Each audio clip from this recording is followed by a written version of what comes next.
अस्सलाम वालेकुम, welcome to the accounting room. आज के लेक्चर में हम सेकंड ईयर कॉमर्स स्टैट्स का चैप्टर नंबर 4 का क्वेश्चन नंबर 4.15 करने जा रहे हैं, जो कि हमारे पास कंबाइंड मीन का सवाल है।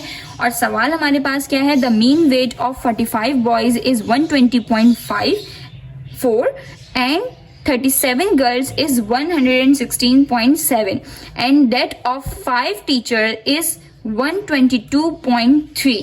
Calculate combined mean. अब हमारे पास यहाँ पे कह रहे हैं कि जो हमारे पास वेट है 45 बॉयज का, उसका जो मीन निकल के आ रहा है वो कितना निकल के आ रहा है, 120.4 निकल के आ रहा है। एंड 37 गर्ल्स, जो हमारे पास 37 गर्ल्स थी, उनका जो वेट का मीन निकल के आ रहा है वो कितना निकल के आ रहा है, 116.7 निकल के आ रहा है। एंड डेट ऑफ 5 टीचर्स, और जो हमारे पास जो 5 टीचर्स हैं उनका मीन कितना निकल के आ रहा है वेट का, 122.3। Calculate combined mean. अब हम इन तीनों का जो है वो क्या निकालना है, कंबाइंड मीन कैलकुलेट करना है।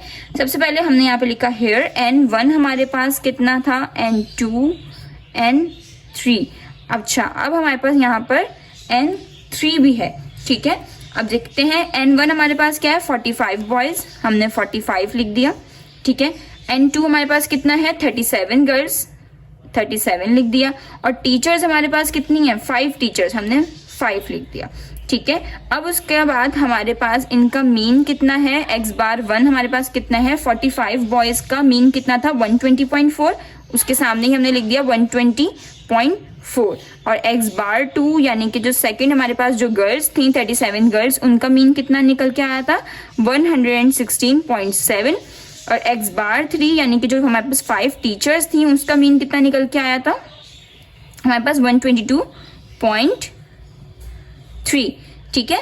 जो हमारे पास नंबर्स दिए हुए होते हैं, number of boys, number of things या नंबर ऑफ ऑब्जेक्ट, कोई भी चीज हमारे पास है, नंबर ऑफ ऑब्जेक्ट है, और उसके हमारे पास जो नंबर्स दिए हुए होंगे वो हमारे पास N1 होगा, ठीक है। और उसका जो हमारे पास आगे इस करके आगे जो हमारे पास वैल्यू दी हुई होगी वो उसका क्या होगा, मीन निकाल के देंगे, ठीक है। तो 45 बॉयज का कितना मीन था, 120.4, तो ये N1 हो गया, और ये x बार 1 हो गया, ये N2 हो गया, ये x बार 2 हो गया, ये N3 हो गया, और ये x बार 3 हो गया। अब तक के क्वेश्चंस में हमारे पास N1 दिया जाता था और x बार 1 दिया जाता था, फिर उसके बाद हमारे पास N2 दिया जाता था, फिर x बार 2 दिया जाता था, और उसका बोलते थे कि कंबाइंड मीन मालूम करके बताएं। लेकिन हमारे पास क्या है, यहाँ पे एडिशनल N3 भी दिया और x बार 3 भी दिया। अब सबसे पहले हम लोगों ने यहाँ पे लिख लिया। अब हमें क्या मालूम करना है, कंबाइंड मीन मालूम करना है, तो हमने इसको क्वेश्चन मार्क लगा दिया।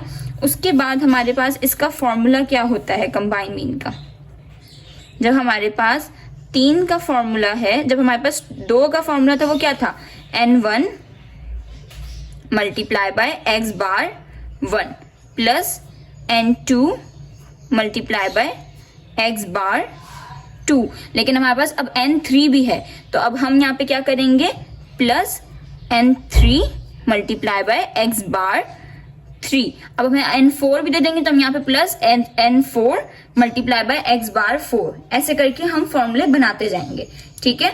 वैसे 3 तक ही होता है, अपॉन N1 प्लस N2 था पहले, लेकिन अब N3 भी है, तो N1 plus N2 plus N3, बस हमने N3 ऐड करना है यहाँ पर, और यहाँ पर क्या करना है, add plus N3 multiply by x बार 3। अब उसके बाद हमने क्या करना है, वैल्यूज पुट करनी है। Combined mean is equals to N1 कितना था हमारे पास, 45 मल्टीप्लाई बाय x बार 1 कितना था, 120.4, प्लस का साइन एज इट इज वैसे ही आ जाएगा। उसके बाद हमारे पास N2 कितना था, 37 मल्टीप्लाई बाय हमारे पास x बार 2 कितना था, 116.7, प्लस का साइन वैसे ही रहेगा।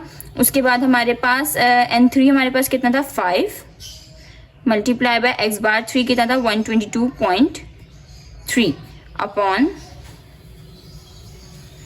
N1 हमारे पास कितना है, 45 प्लस N2 हमारे पास है 37 प्लस 3 हमारे पास N3 हमारे पास कितना है, 5, ठीक है।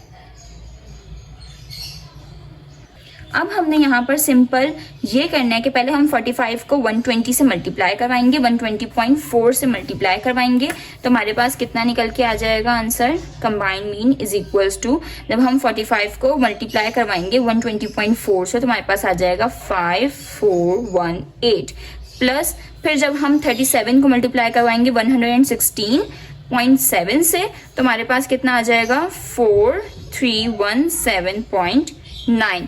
प्लस का साइन एज इट इज वैसे ही आएगा। 5 को मल्टीप्लाई करेंगे 122.3 से, तो इस कितना आ जाएगा 1611.5 अपॉन, अब हमने मल्टीप्लाई करवा लिए बीच में एज इट इज, 45 को इससे मल्टीप्लाई करवाया, आंसर ये आया। प्लस का साइन एज इट इज ऐसे रखा, 37 को इससे मल्टीप्लाई करवाया, आंसर ये आया। प्लस का साइन बीच में ऐसे रखा, उसके बाद 5 को मल्टीप्लाई करवाया इससे, तो इसका आंसर ये आ गया। अब हमने ये तीनों को आपस में नीचे क्या कर देना है, प्लस कर देना है, तो इसका सम कितना निकल के आ रहा है हमारे पास 87।